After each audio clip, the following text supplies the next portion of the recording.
Hello and welcome back to my channel. So today's video is going to be part 3 of Jude the Obscure. I finished reading part 3 earlier this morning, so I've had some time to sit with it for a little bit.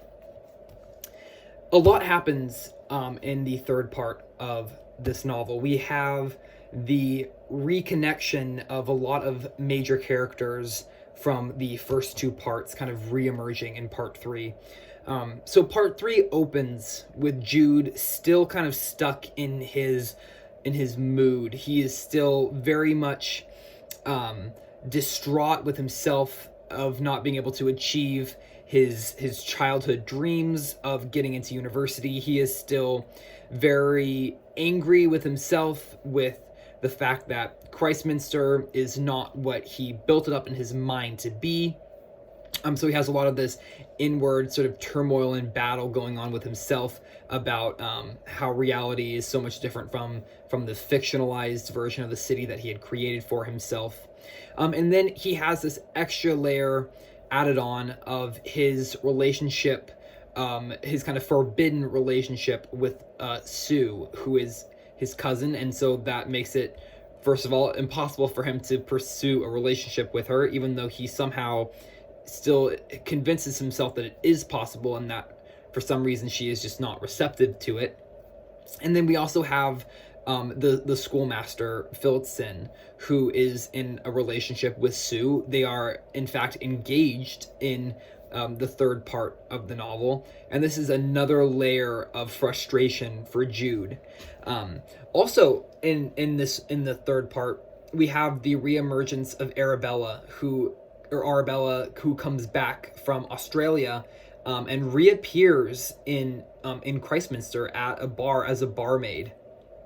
And so part 1, part 3, the first sequence of part 3 is that Jude hears that Sue is leaving the city and she is going to a nearby town to enroll in a training school, which is sort of a nunnery, a training school to then be enrolled in a nunnery.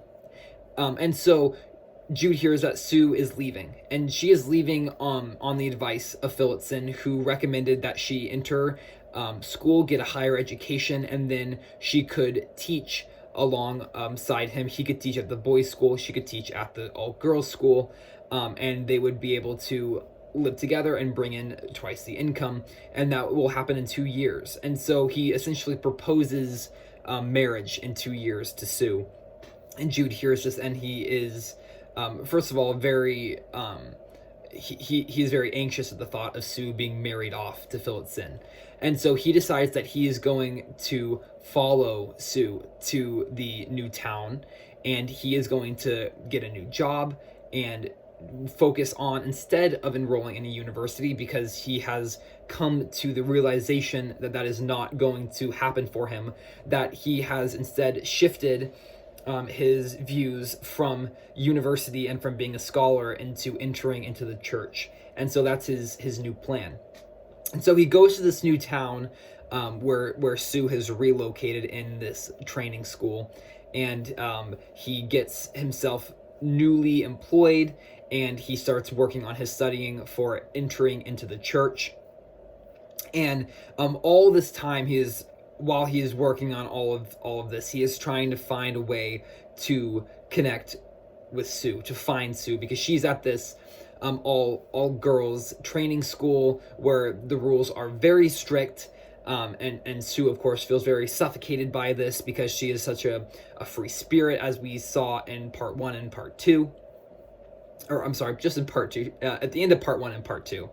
And so she feels very suffocated by this, and she leaves one night. She leaves the school and does not return past curfew. And so lots of the girls at the school start to talk. And she leaves and she goes to Jude. She goes to find Jude. And so rumors in the school start passing around that she is in a scandalous relationship, and she's out with a young man, and no one knows who this man is, and there's rumors that it is her cousin.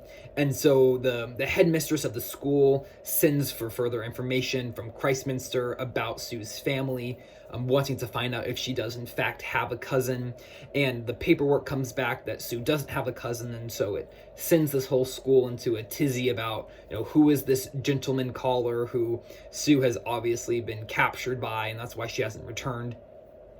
And so when she goes to find Jude, she explains to Jude that Phillotson has proposed marriage to her in 2 years when she graduates from training school, to go marry him and then be a teacher with him. And she explains all this to Jude, and Jude decides that it's also his time, that he needs to confess about his marriage to Arabella to Sue, just so that both of them can, clear the weight off of their chests and be completely open with the other person. But he flakes out at the last moment when he is about to explain to Sue his very complicated marriage to Arabella. He pulls out, and he doesn't. And instead, he only listens to Sue's message, and he tries to figure out a way to convince Sue to not go with Phillotson, and he brings up things like he's so much older than we are, and he tries to come up with all of these reasons to make Sue second guess herself, and to make Sue stay with him. All that's in vain. Sue has basically made up her mind, but she's in a very interesting. She treats the relationship in a very interesting way, because she knows at this point that Jude loves her, and she is very friendly and affectionate toward Jude, and so she almost exudes a false sense of affection towards him that he picks up on. And in fact, she is just very affectionate towards him. But you almost have to feel as if she is purposely toying with him, purposely playing with him, with how affectionate and how intimate she is at certain moments. That then when Jude professes his love for her, or when Jude hints or alludes towards his love for her, she really recoils and acts like it's a shocking idea that Jude could be in love with her. And then she goes on to be very affectionate towards him, and to be very kind and intimate in moments towards him. And so she has a very interesting way of dealing with this relationship, which at certain points it doesn't seem like the smartest way, if she knows that Jude is so sensitive, that Jude is so easily persuaded, and is quite I don't want to say naive, but he doesn't have a great sense of how the world works, because he spent so much time in his books and living in his head rather than in the real world, that he is to some extent very gullible to the emotions of others, and he's very easily persuaded and easily maneuvered around in life by other people. He doesn't have a very strong independent foundation. He doesn't really know how he fits into society or into the world. And so I think that sort of stunted him in his ability to be sociable, and in his ability to be in romantic relationships, because he is still so much trying to figure out how he needs to fit in and interact with the world around him, that he is very easily persuaded to go one way in one direction instead of another direction. And I think that's really what got him into his first mess with Arabella in the beginning, was he had never had any sort of intimate relationship, romantic relationship with anyone. And so at the first signs of that being a possibility for him, he dived all the way in, and he didn't put up any barriers for himself. He was not vocal at all about his own opinions. He sort of just went along for the ride. And I think that's what got him in a lot of his messes at the beginning. And I think that's what continues to keep him in this mess with Sue. And then also, I don't think that Sue handles the situation quite as she should. but essentially Jude does not tell her about Arabella, and Sue says that she's going to be leaving to marry Phillotson after her training is done, and she will be living with him and teaching with him, and Jude just feels sort of helpless. Then the story shifts, and we get Phillotson's point of view, and we see he seems to be very insecure in himself as well, and he seems to be not completely trusting of Sue, especially now that he knows that Jude has feelings for her. He seems to almost be hovering around Sue and sort of checking up on her periodically to make sure that she's not straying or that Jude isn't getting to her.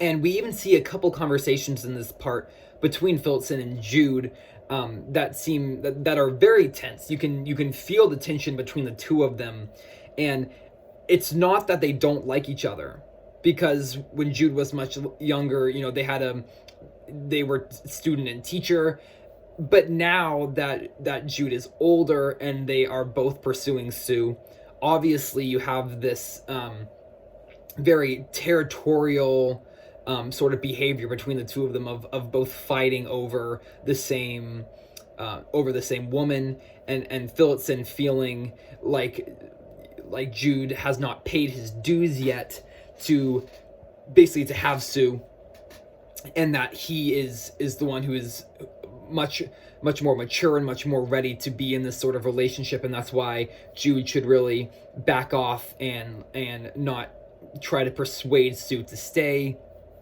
and has all these reasons of that he gives to Jude, kind of backing up his case of why he believes that he is the best fit for Sue. And so during this time as well, Sue is getting in a lot of trouble at her school because she keeps leaving, and so when she returns after her time out talking with Jude, she is put in sort of solitary confinement in this school, and she breaks out through a back window and escapes through a stream behind the school and shows up at Jude's flat, completely soaked and chilled to the bone. She comes in, Jude dries her clothes by his fire, gives her his suit and his overcoat to warm up, brings her brandy that she drinks and falls asleep. And then when she wakes up, the two of them just kind of start chatting again and talking in their old ways, like when they first met each other. And they talk about their learning and the books that they're reading and their goals. And Jude tells Sue that he is no longer aiming for the university goal that he once had. Instead, he is merely trying to get into the church. Sue talks a little bit about her feelings toward Phillotson. She doesn't necessarily love him. She feels sort of trapped into this relationship with him. And so that's why she's going along with this, but she doesn't know if it's what she wants or not. And she seems to almost allude to the fact that she is also interested in Jude. Even though we know that she's not, we know from her character that she keeps flopping between Phillotson and Jude. And she seems to not be able to make up her mind about which man she wants to attach herself to, who she wants to go with. And so she keeps going between the two of them and sort of toying with both of them, and they both deal with it in their own, or handle it in their own ways. Neither of them handle it very well, but they just handle it quite differently from each other. And so after this kind of strange, very friendly encounter with Sue, because she went to find him, Jude again is just very thoughtful, very brooding, sort of not sure what's expected of him, or not sure what he's going to do to realize the dreams that he has. And basically he's just constantly under a cloud. He never seems to fully be able to be happy, to be content. It seems like he is constantly striving for an unknown goal. He's striving for a very unrealistic goal, an unsubstantiated goal, and it's just constantly beating him down, and he's unable to ever fully recover from that. And so in the end of part 3, we get a really interesting extra layer of complexity to the story, and that is that after Sue leaves, Jude returns to the tavern where he has gone several times already in this book, and he sits down and he just starts drinking, and he just wants to drink away all of his feelings, which is something that he never used to do. And then progressively more and more he is leaning towards the bottle to cure his pains and to cloud his mind so he doesn't have to think about Sue and about his failed enterprises and his failed dreams. And while he's at this bar, he notices the barmaid behind the counter talking with some gentlemen up at the bar. And he is unable to see the barmaid, but he can hear her voice. And he recognizes the voice. He's not sure why he recognizes the voice, but he knows he's heard it before. And then when the gentlemen at the bar clear out so that he's able to see, he realizes that it's Arabella behind the bar. And so he goes up and he talks to her, and she doesn't recognize him at first. She doesn't remember him at first, but slowly she does, and she remembers him. And so Jude asks her why is she back from Australia, and she says that she came back from Australia because she actually got married in Australia to a man from London, and she came back before he was going to come back, and she came here to help him with his business. And so Jude finds out that she has in fact remarried while still being married to him, which is one of the things that he was not going to let himself do. He was not going to let him pursue his relationship with Sue because he knew that he was still legally married. And so when he finds out that his legal wife went ahead and married someone else, he gets incredibly angry with Arabella, with himself, and he just has this just sort of a bit of a breakdown when he realizes kind of all of the stuff that's going on, and he feels like a lot of it is being done to him. He definitely has a bit of a victim mentality, which is interesting because most of what happens is out of his control, except for some of the key interactions with people. He could have handled them better, but instead of trying to figure out how to grow in those areas, he seems to almost shut himself off to them. And even though he's such an open-minded learner and has such a passion for education, he seems to really not be able to learn from his mistakes in reality, and grow from them. So he seems to just be digging a hole for himself and getting deeper and deeper into this hole. And so we find out Arabella's back. She's married. Her husband's coming back. She has no interest in Jude at all anymore. She really has no remorse towards what she did to Jude or any of the in any of her past at all. She's really not remorseful about that at all. We find out that Sue is engaged to Phillotson and will be marrying him. And then towards the very end of this part, in fact, Jude receives a letter. He receives a letter from Sue that says, I am actually getting married in 3 or 4 weeks. We decided to speed up the timeline and go ahead and get married because that's what Phillotson wants. And Jude realizes that he had the wedding sped up so that he could go ahead and marry Sue to keep Sue from being able to be possibly taken by Jude. And so in this letter, Sue basically tells Jude that she doesn't really love Phillotson, but she knows she doesn't love Jude, and that she will always be affectionate towards him and have a place for him in her life, but that she's not romantically interested in him. And then she tags on the very end of that letter a requesting that Jude give her away at her wedding.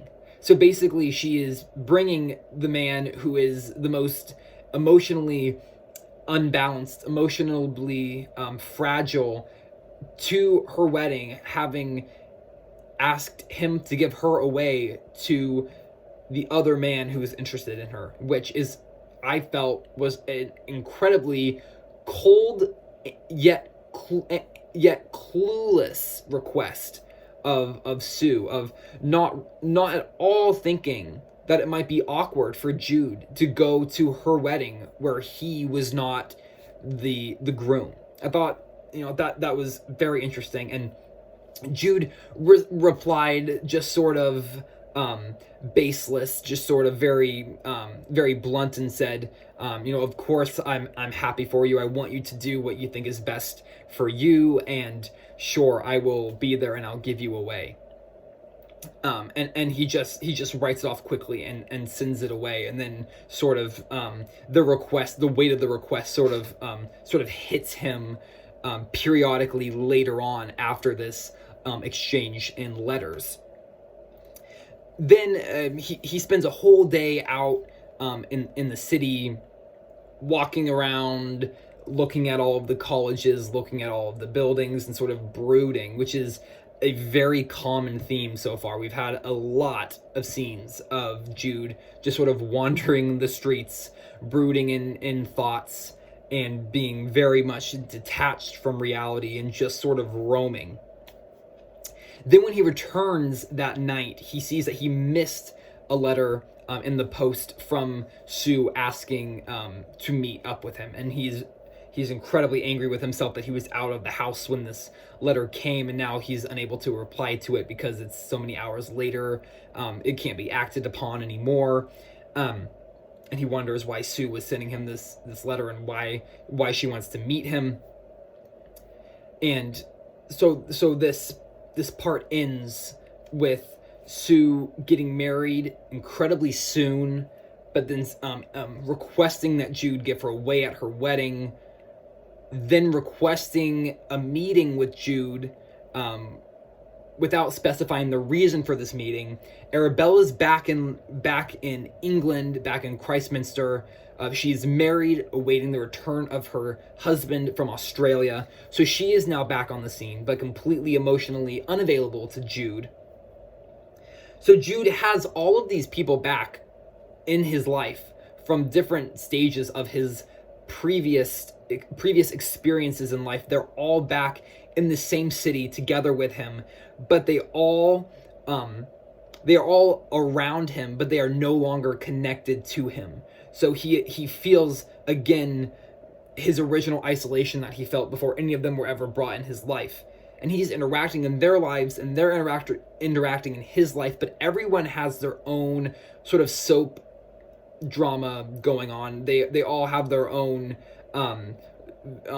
dramas and their own interactions with each other, kind of independently of Jude. But Jude is the reason that they're all in that city in the first place. And so it's a really interesting dynamic of everyone is there together, but no one is really helping anyone else. Everyone is very, I don't want to say selfish, but everyone seems very self-absorbed and not very open to expressing anything beyond basic emotions.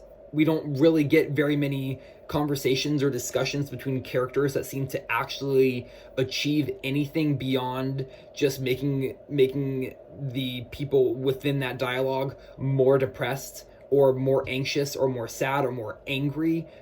No finer emotions are ever discussed. No conclusions are ever decided upon. No one ever really tries to figure out how to make the situations better, and so we're just left with a lot of these frayed ends. And I'm very curious to see how these ends get brought back together, if they do, which I could very well see how they could just remain frayed and just pull apart more and more and more as the novel progresses. I'm hopeful that's not the case. I am hopeful that they are somehow tied back into each other. It will be very interesting to see how that happens. So that was my somewhat rambly summary of of part 3 of Jude the Obscure. So we have 3 more parts. It's a total of 6 parts. So the next video in the series will be for part 4. Thank you so much for watching. I hope you enjoyed. If you have any thoughts about any of the points I brought up from part 3 of Jude the Obscure, if you have read Jude the Obscure, please let me know any of your thoughts or comments to anything I said in the comments below. Thank you so much for watching, and I will see you on my next video. Bye.